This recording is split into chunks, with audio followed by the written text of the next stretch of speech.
Electoral representation, pre- and post-Union, as taken from the Glasgow Herald, dated Tuesday the 3rd of November, 1885. Electoral Scotland, past and present, pre-reform days. Mr Gladstone's recent increase of Scottish members from 60 to 72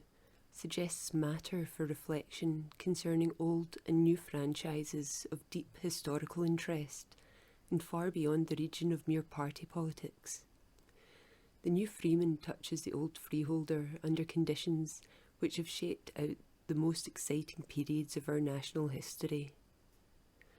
The Reformation, the Revolution settlement, and the Treaty of Union have all had a distinct bearing on that sweeping Redistribution Act presently being wrought out with such fervent zeal by the new constituencies. Reform bills in Scotland, at least, are much older than the period usually associated with the extension of parliamentary rights. The traditional 45 members, sent up from Scotland till the days of Earl Grey, had, it is true, been provided for only at the date of union with England in 1707,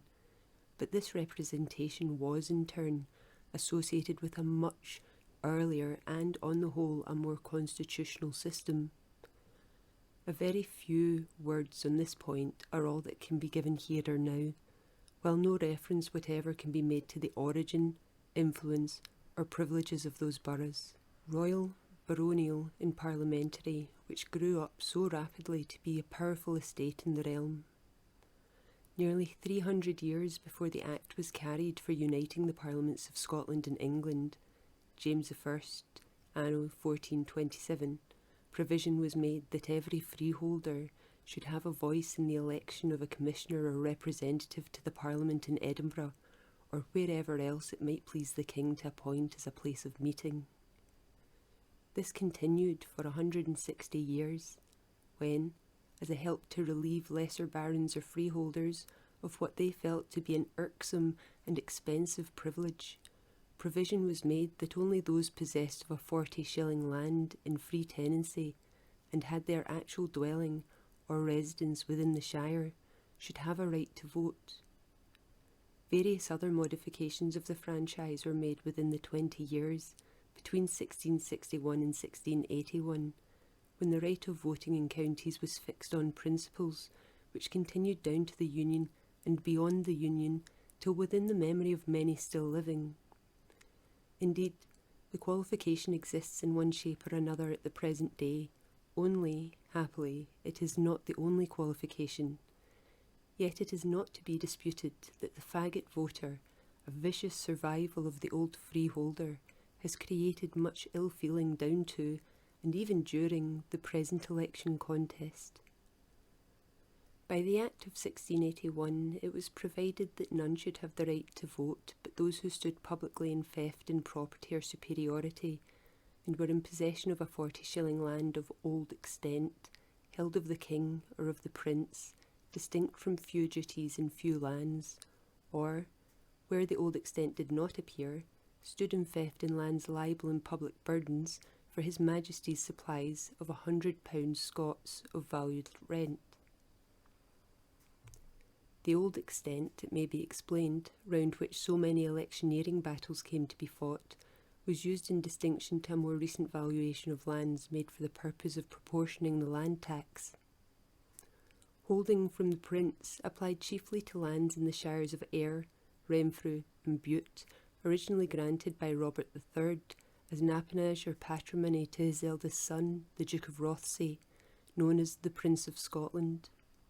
The next change in our representative system was associated with the abolition of that spiritual estate, which had undergone many troubles and humiliations since its arrogant pretensions were checked by the Reformation.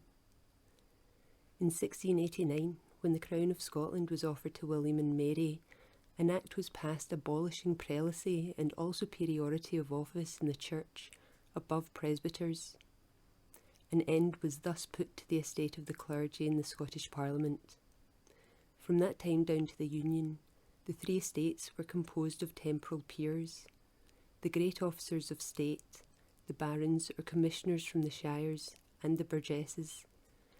There was no distinction, it may be explained, into upper and lower house, as in England, all meeting in one chamber, presided over by one common president, and deliberating jointly upon all matters that came before them,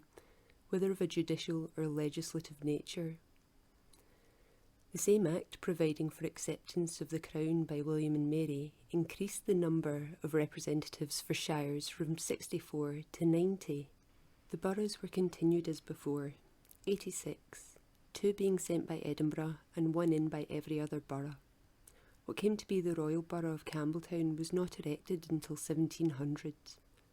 Putting aside peers and officers of state, with which this article is not immediately concerned, the shires and borough at the date of the Union in 1707 were entitled to be represented by 157 members. It should be mentioned, however,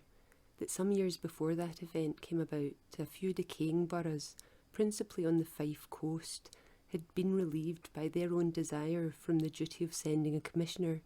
and could not, therefore, be included in the new scheme of representation. After considerable negotiation and no little display of ill feeling on the part of Scotland, it was settled that the northern portion of what was to be the United Kingdom should send to London 16 elected peers to sit and vote in the House of Lords, and 45 commissioners, 30 to be chosen by shires or stewartries, and 15 by 66 royal boroughs grouped into 14 districts, with the exception of Edinburgh, which was to send one on its own account. Provision was also made for giving votes to wadsetters or mortgages, to life renters, to heirs apparent in possession, and a certain few others not necessary to describe. The English House of Commons at this date was made up of 513 members, 40 counties sending 80, 25 cities 50, 167 boroughs 334, the remainder for the most part being made up by the Cinque Ports, the universities, and Welsh counties and boroughs. The peers in the English House were 183 against 16 to be sent as representing Scotland.